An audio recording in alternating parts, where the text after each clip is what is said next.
This is our first video of our new relaunch that we've done.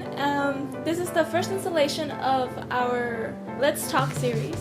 And the first topic happens to be one of my favorites. Today we're talking creativity.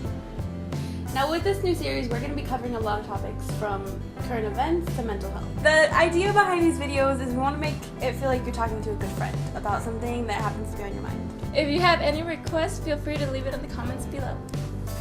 Lately, we have been thinking about so many creative ideas on YouTube videos that we could post up, and it just started us on this whole entire topic about creativity, and we wanted to put that in a video that everybody could see or see our conversations that we had.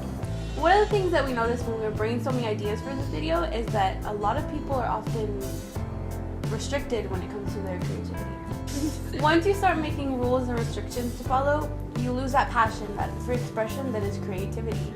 Usually nowadays at school, teachers have one job to do, and that's just to teach the subject that they're teaching. They can never expand on it, and because of that, that's when the rules and regulations are coming in, where kids aren't able to fully be creative on topics that they want to be creative about their passions, because everybody's been telling them, oh, you can't make money that way because you have to have a job, you have to pay your apartment, your car, and they push you towards something you could easily make money, like business or teaching. You don't have to be programmed to be creative.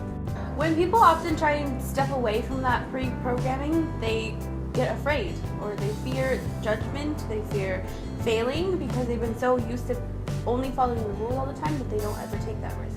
And once they do, they stop expressing themselves altogether because of that fear. Fear is false evidence appearing real. And ever since I heard that, it makes me look at situations completely different.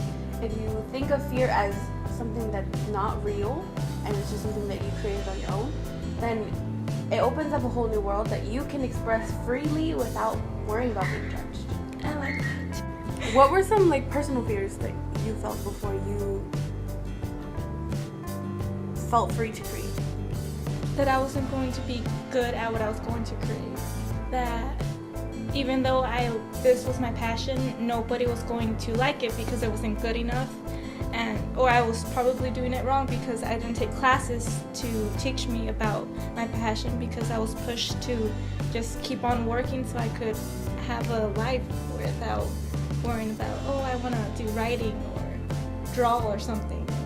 For example, photography. Nobody could teach you how to take a good photo. Everyone has their own style, and because of that, somebody's always going to tell you that's not right, the lighting is incorrect, or it's not clear enough. But that's the point of creativity, is that whether the exposure is too bright or it's too dull, it's what you like, and it's finding people that like what you put out there in social media, instead of constantly copying another's artist's work or doing something exactly as other people are doing it. It's finding inspiration from other people, but trying to create it on your own completely. You see a lot of people creating the same type of work, but that's because nowadays you can post anything online and thousands of people can see it. And you think, after you said all of that, the reason people are so the same is because they see everything online and they're like, oh, I like that, I'm gonna do the same thing. Yeah. But when you do the same thing, you should try and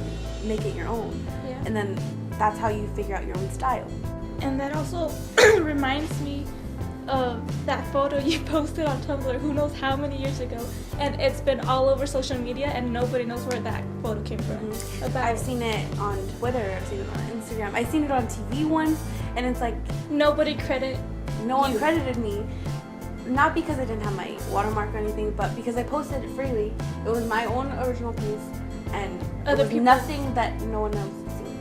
And I know that sounds a little bit biased considering it's my own photo, but back then, this was what, 7 years ago? I think so. 7 years ago. It was just a random photo of a woman holding balloons. And I took a photo of her at her birthday party, and it turned into this entire thing. And it's just interesting now that we're talking about creativity and how people are recreating the same photos and that kind of thing. Once it's shared and it's out there, anyone can take inspiration from it, but when you're creating the same thing that you are inspired by, that's no longer creativity. That's like an exact copy. plagiarism. How do you find your own style? Well, I don't think of it as finding my own style. I think of it as looking at inspiration around me and building what I think is a good representation of it. Not necessarily taking a photo and creating the same photo because it looks nice. It's using the idea behind the photo, or since we're touching on photos so much, using the idea behind the painting and creating something from that. If you like the colors in a painting, don't create the same painting. Use the colors from that painting and create something that comes from your heart or your brain. But that's how I find it. That's a very good explanation with the painting. Mm-hmm. It's because I kept wanting to circulate back to photos because photos is an easy one that a lot of people do the same thing. But when it comes to painting, you can try and make the same painting. And sure, it'll come out great and it'll look pretty similar, but when you boil it down to it, what was the thing that you actually was interested in? Was it the colors? Was it the brush? That's how you figure it out. I think people should practice more on trying to be creative and not expecting a result from it, but just to see what you could do yourself. I think a lot of people would be surprised at what they're capable of once they let go of that fear of being judged or doing something wrong. Because in creativity and being creative, there is nothing wrong. It's just you. It's your free expression.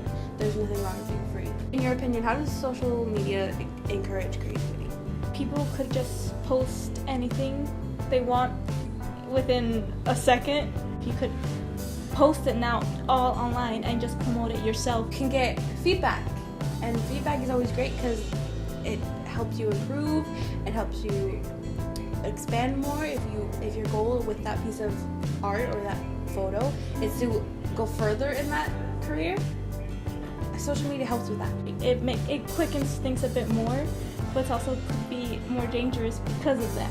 If your things aren't copyrighted, it's so easy for them to take everything. If it's not watermarked, they'll say that that's their photo, and so on, so on. With that in mind, don't be afraid to post something because it's going to be taken. If it has to be that you have to put a watermark or you have to put a copyright on there somewhere, don't let that stop you from posting because people want to see it, and a lot of people want to see it. Yeah.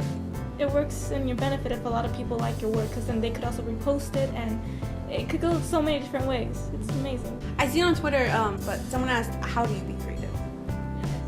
Well, I mean, you can't really learn creativity, can you? That comes within. Yeah. The basic structure on beginning on something that you're passionate about.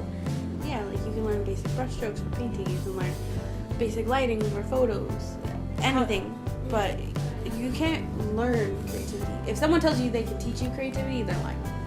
You can only learn their idea of creativity. You have to figure that out on your own. And I know it sounds really like demeaning, kind of hard to figure out, but if you let go of everything that's around you, like you don't worry about what someone else posted, and you just start creating, like you pick up a paintbrush and you take it wherever you want, then there's no boundaries when it comes to creativity, and then you can figure out what your idea of creativity is. I hope this video inspires some creativity within your soul to create as much content as you can.